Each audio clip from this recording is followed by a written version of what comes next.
Hello प्यारे मित्रों, आज मैं आप सबको बताने वाला हूँ ये 8 ग्रेड बुक जो आप देखें सामाजिक विज्ञान कक्षा 7 के लिए जारी किया गया है 2024-25 वाला ये बुक है। तो आपका इस तरह से बुक प्रदर्शन करता नहीं देख सकते हैं यहाँ पर। आइए बस 2024-25 वाला यहाँ पर आप सभी अध्यायों का लिस्ट यहाँ पर दिया गया है, सभी अध्याय का नाम। और इसमें सभी मैं बताऊंगा पाठ नंबर 5, औरतों ने बदली दुनिया। दोस्तों ये जो आप सब देखें आपके लिए पीडीएफ बनाया गया है 2024-25 वाला जो बुक है ना, बुक जो दिया है उसी का ये पीडीएफ है। आइए पहला प्रश्न देखते हैं तो देखिएगा।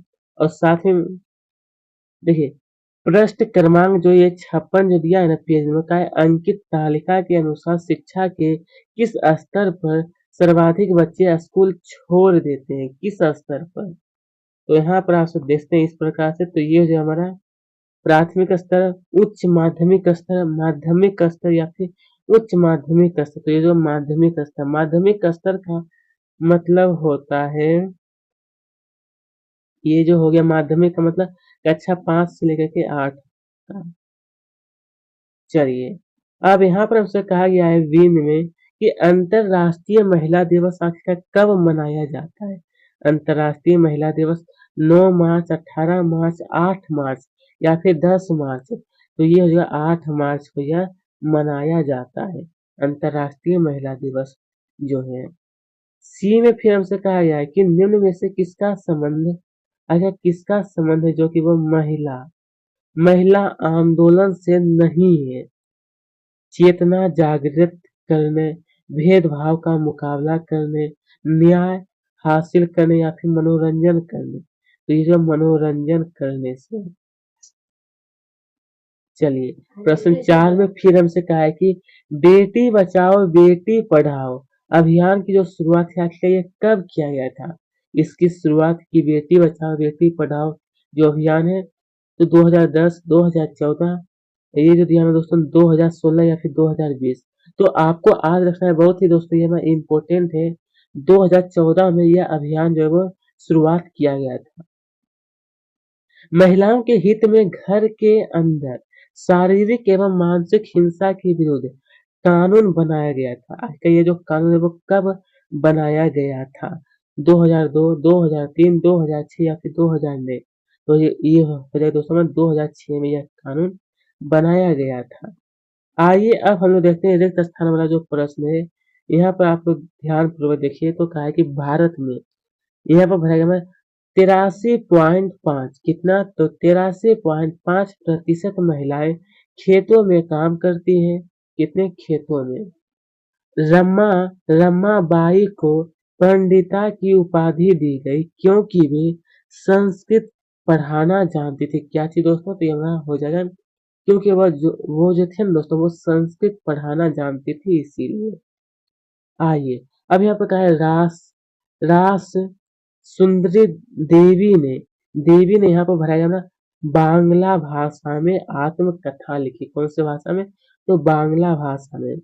रुकैया सखावत हुसैन ने 1910 में यहाँ पर भरा जाना कोलकाता में लड़कियों के लिए एक स्कूल खोला था। सबसे पहले 1910 में यह खुला गया था। भारत में हर 10 वर्ष में जनगणना होती। कितने वर्ष में, तो 10, हर 10 वर्ष में। आइए ये जो दिया गया दोस्तों रूढ़िवादी धारणाएं महिलाएं महिलाओं के जीवन को कैसे प्रभावित करती है। तो लिखना है यहाँ पर कि रूढ़िवादी धारणाएं महिलाओं की स्वतंत्रता को छीनता है। ये रूढ़िवादी जो है दोस्तों वो बिल्कुल गलत चीज है, बिल्कुल गलत चीज जो कि इसका मतलब मकसद यही होता है कि महिलाओं की जो स्वतंत्रता होती है उसको छीनना है। उसके लिंग भेद झेलना पड़ता, वह स्वयं अपना विकास करने में असमर्थ हो जाती है। ठीक है, यही हमारा कहलाता है रूढ़िवादी अवधारणा है। अब यहाँ पर कहा है कि रास सुंदरी देवी स्वपन स्वपन में क्या पढ़ रहे थे। तो रास सुंदरी देवी कामत का स्वपन में चेतनय भागवत, क्या चीज दोस्तों, तो कहा चेतनय भागवत पढ़ रही थी। आइए दोस्तों हम देखते हैं प्रश्न क्रमांक 9 में फिर हमसे पूछा गया ना कि लक्ष्मी लक्ष्मी लाकड़ा के जीवन में हमें क्या प्रेरणा मिलती है।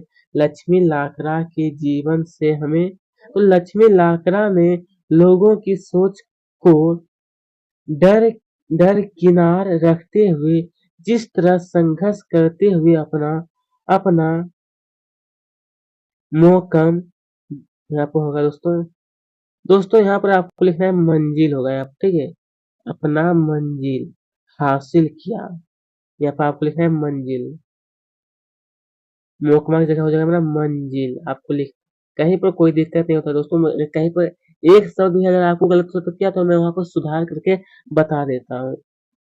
चलिए अब यहाँ पर क्या है, रमाबाई द्वारा महिला शिक्षा। रमाबाई के द्वारा दोस्तों रमा शिक्षा के लिए किए गए प्रयासों का संक्षेप में वर्णन कीजिए।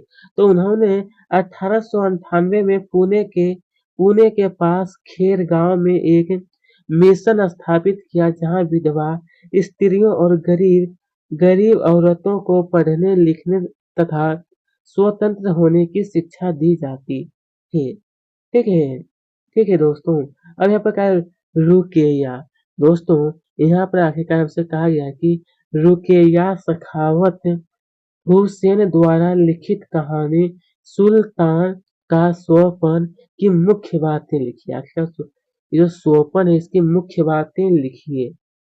तो आइए यहाँ पर लिखिएगा दोस्तों कि सुल्तान का स्वपन रुकैया सखावत हुसैन द्वारा लिखित कहानी है जिसमें एक स्त्री की कल्पना की गई है जो जो लेडी लैंड नाम की एक जगह पर रहती थी जहां महिलाओं को पढ़ने आविष्कार करने जैसी स्वतंत्रता प्राप्त थी। इस कहानी में आखिरकार दोस्तों का है, इस कहानी में महिलाएं बादलों से होने वाली वर्षा रोकती है। ये जो कहानी है आपकी बुक में उसके बारे में ये बताया गया है। उन बातों को लिखिए, कहा गया है आखिरकार कि उन बातों को लिखिए जिनके विरोध में महिलाओं को आंदोलन करना पड़ा। आखिरकार कौन कौन से बात था, मतलब कि भेदभाव और हिंसा के विरोध में महिलाओं ने आंदोलन चलाया था, भेदभाव और हिंसा के विरोध में। दूसरा जगह की घरेलू शारीरिक और मानसिक हिंसा के विरोध में महिलाओं ने इनका भी विरोध किए थे। दहेज प्रताड़ना और दहेज हत्याओं के खिलाफ आंदोलन चलाया था। ये सब महिलाओं ने किए थे। और दोस्तों ये सब बिल्कुल सही बात है, इसी बात पर करना भी चाहिए और हम लोग भी दोस्तों महिलाओं के समर्थन करते हैं ये सब बातों पर। ठीक है, अब यहाँ पर क्या है कि सत्या, आगे का यहाँ पर क्या है, सत्या रानी द्वारा अपनी बेटी के लिए न्याय प्राप्त करने हेतु क्या प्रयास किए गए थे, क्या प्रयास किया गया था। तो यहाँ पर लिखना है आप सबको कि सत्या रानी महिला आंदोलन की एक सक्रिय सदस्य थी। दहेज के लिए मार दी गई अपनी बेटी के मामले में आखिरकार दोस्तों अपनी बेटी के मामले में न्याय मांगने के लंबे समय तक उन्होंने सर्वोच्च न्यायालय के मुकदमे की लड़ाई लड़ी थी। ठीक है, आइए दोस्तों अब हमसे आगे कहा है कि आपके जीवन में आखिरकार यहाँ का है, आपके जीवन में स्कूल जाना महत्वपूर्ण क्यों है। आपके जीवन में तो लिख सकते हैं यहाँ पर कि हमारे जीवन का एक महत्वपूर्ण हिस्सा स्कूली शिक्षा है। क्या है तो स्कूली शिक्षा है जो हमारे भविष्य को आकार देने और बौद्धिक और व्यक्तिगत विकास दोनों के लिए आधार तैयार करने में मदद करती है। हमारे नैतिक और सांस्कृतिक विकास में स्कूल महत्वपूर्ण भूमिका निभाते हैं। स्कूल में हमें शिक्षित करके हमें विभिन्न संस्कृतियों से परिचित कराते हैं। हमारे जीवन में स्कूल जाना इसलिए महत्वपूर्ण है। इसलिए दोस्तों हम लोग को स्कूल जाना चाहिए और शिक्षा प्राप्त करके हम अपने जीवन में आगे बढ़ सकते हैं। हमारी जो मंजिल है वहां तक हम आगे बढ़ सकते हैं, इसलिए स्कूल जाना जरूरी होता है। आइए अब यहाँ पर कहा है कि रास रास सुंदरी देवी द्वारा अपनी आत्म आहिका यहाँ पर अपनी आत्मकथा में मुख्य रूप से किस बात का उल्लेख किया गया है। तो आइए यहाँ पर लिखना है कि रास सुंदरी देवी द्वारा अपनी आत्मकथा जो है दोस्तों वो कहा है कि मुख्य रूप से स्त्री जीवन के बारे में और स्वयं के अनुभव का उल्लेख किया गया। किसके बारे में? तो स्वयं के अनुभव का उल्लेख किया गया है। प्रश्न क्रमांक 16 जब हम लोग देखते तो यहाँ पर हमसे पूछा गया है ना कि नीचे दी गई तालिका को पूरा कीजिए। यहाँ पर देखिए हमें एक तालिका दिया है, तो इस प्रकार से आपके बुक में तालिका है, यहाँ पर वर्ड्स पुरुष साक्षरता। साक्षरता का मतलब तो दोस्तों पढ़े लिखे लोग। ये स्त्री साक्षरता तो देखिए 1961 में 40% पुरुष और मात्र 15% स्त्री जो थे वो पढ़े लिखे थी। और 2011 में ये हो गया पुरुष का 82% और ये स्त्री हो गई हमारा 65% साक्षर थे लोग थे। इस प्रकार से आप तालिका भरिएगा। और यहाँ पर फिर हमसे कहा गया है ना कि हमारे देश में अधिक अधिक संख्या में लड़कियों के स्कूल छोड़ने के क्या कारण है? हमारे देश में अधिक संख्या में जैसा कि विद्यालय तक किसी साधन की व्यवस्था न होने के कारण, ये बिल्कुल सही बात है क्योंकि बहुत सारे विद्यालय ऐसे होते हैं कि जहाँ पर कि बहुत सारे साधन वहाँ पर नहीं मिल पाता है। अभिभावक का मतलब उनके माता पिता जो होते हैं लड़कियों को स्कूल नहीं भेजते। कुछ परिवार अधिक निर्धन का मतलब होता है दोस्तों गरीब होने के कारण लड़कों को प्राथमिकता देते हुए स्कूल जाने देते हैं और लड़कियों को नहीं।